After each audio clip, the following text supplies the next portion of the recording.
Mari kita bersatu dalam doa.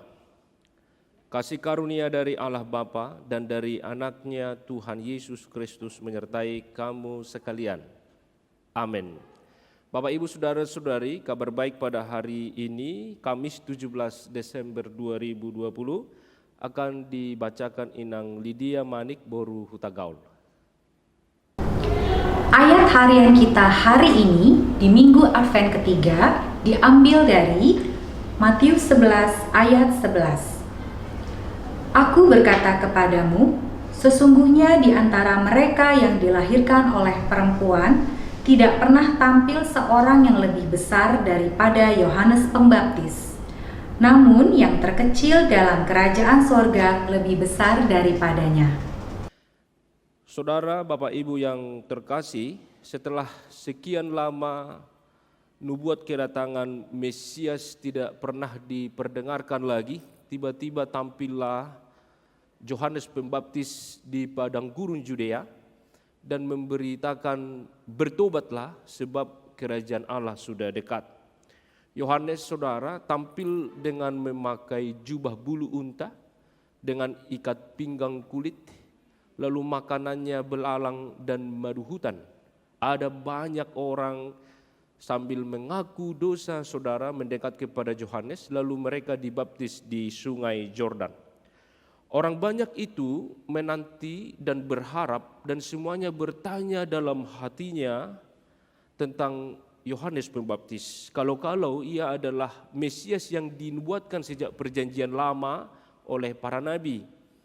Tetapi Yohanes menjawab, saudara, bahwa ia yang lebih berkuasa daripadaku akan datang dan membuka tali kasutnya pun aku tidak mampu. Demikian, saudara, Yohanes terus menyuarakan pertobatan hingga ia dimasukkan oleh Herodes ke dalam penjara.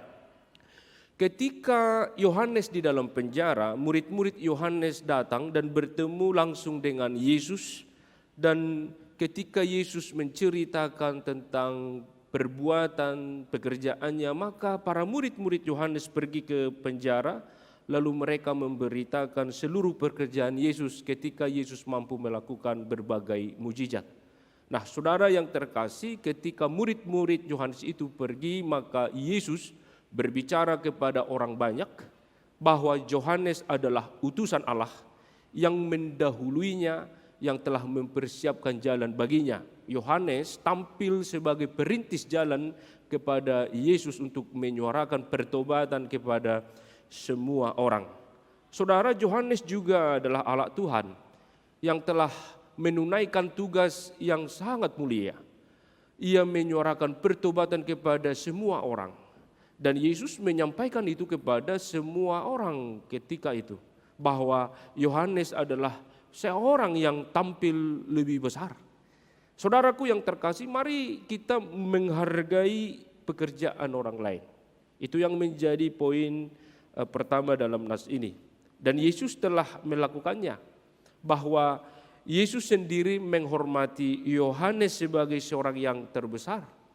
Kita mau belajar dari Yesus soal kerendahan hati. Kita belajar bagaimana menghargai pekerjaan orang lain. Kita mau belajar untuk mensyukuri jerih payah orang lain. Lalu Bapak Ibu Saudara-saudari, hal yang kedua yang kita lihat di dalam nas dikatakan, namun yang terkecil dalam kerajaan surga lebih besar daripadanya. Apakah maksudnya, saudara? Bila Yohanes tampil terlebih dahulu, namun sebenarnya Yohanes hendak menampilkan yang lebih besar daripada segala-galanya, yaitu Yesus Kristus sendiri yang tidak pernah diperhitungkan oleh dunia ini. Saudara yang terkasih, sejak perjanjian lama, para nabi tampil memukau menubuatkan sang Mesias yang akan datang. Katakanlah Yesaya, Yeremia, Joel, dan Mika.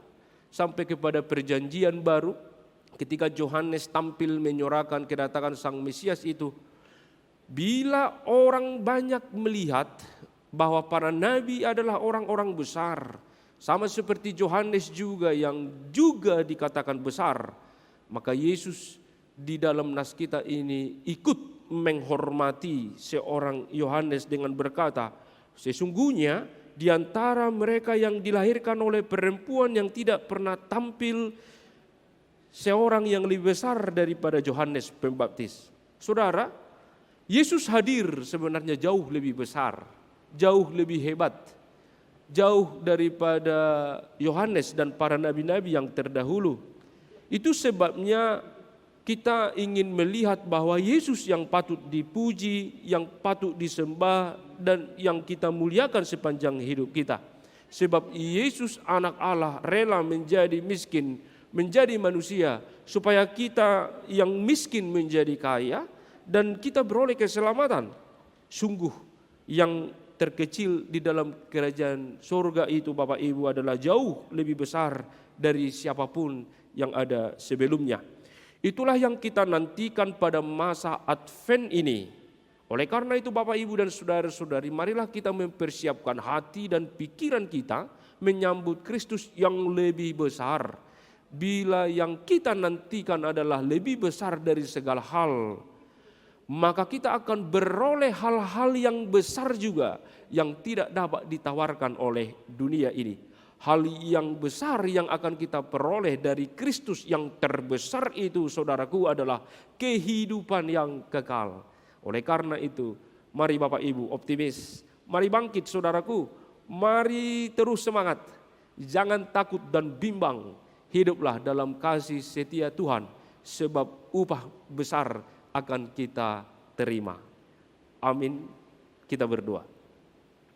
Terima kasih Bapa di sorga, di dalam Yesus Kristus, anak Allah yang hidup, yang terbesar dari segala sesuatu, yang telah melawat dan memelihara kami. Kami bersyukur atas firman Tuhan, mengingatkan kami, bila Yohanes Pembaptis tampil sebagai pendahulu dari Mesias, ia juga adalah seorang yang besar. Tetapi Yohanes ingin menyampaikan yang terbesar dari dirinya. Yesus Kristus adalah anak Allah sebagai Mesias, pembebas bagi seluruh orang-orang yang berdosa. Terima kasih karena Yesus hadir di dalam pergumulan kehidupan dan peristiwa kehidupan kami. Kiranya menjadi berkat sukacita bagi kami yang mendengarkan firman ini untuk terus menjadi saksi-Mu, merendahkan diri, hati dan pikiran kami bahwa Yesus adalah yang terbesar dari segala-galanya. Kami serahkan hidup kami satu hari ini. Dalam Kristus Yesus kami berdoa mengucap syukur. Amin. Anugerah Tuhan kita Yesus Kristus, kasih setia dari Allah Bapa, dan persekutuan Roh Kudus menyertai kamu sekalian. Amin.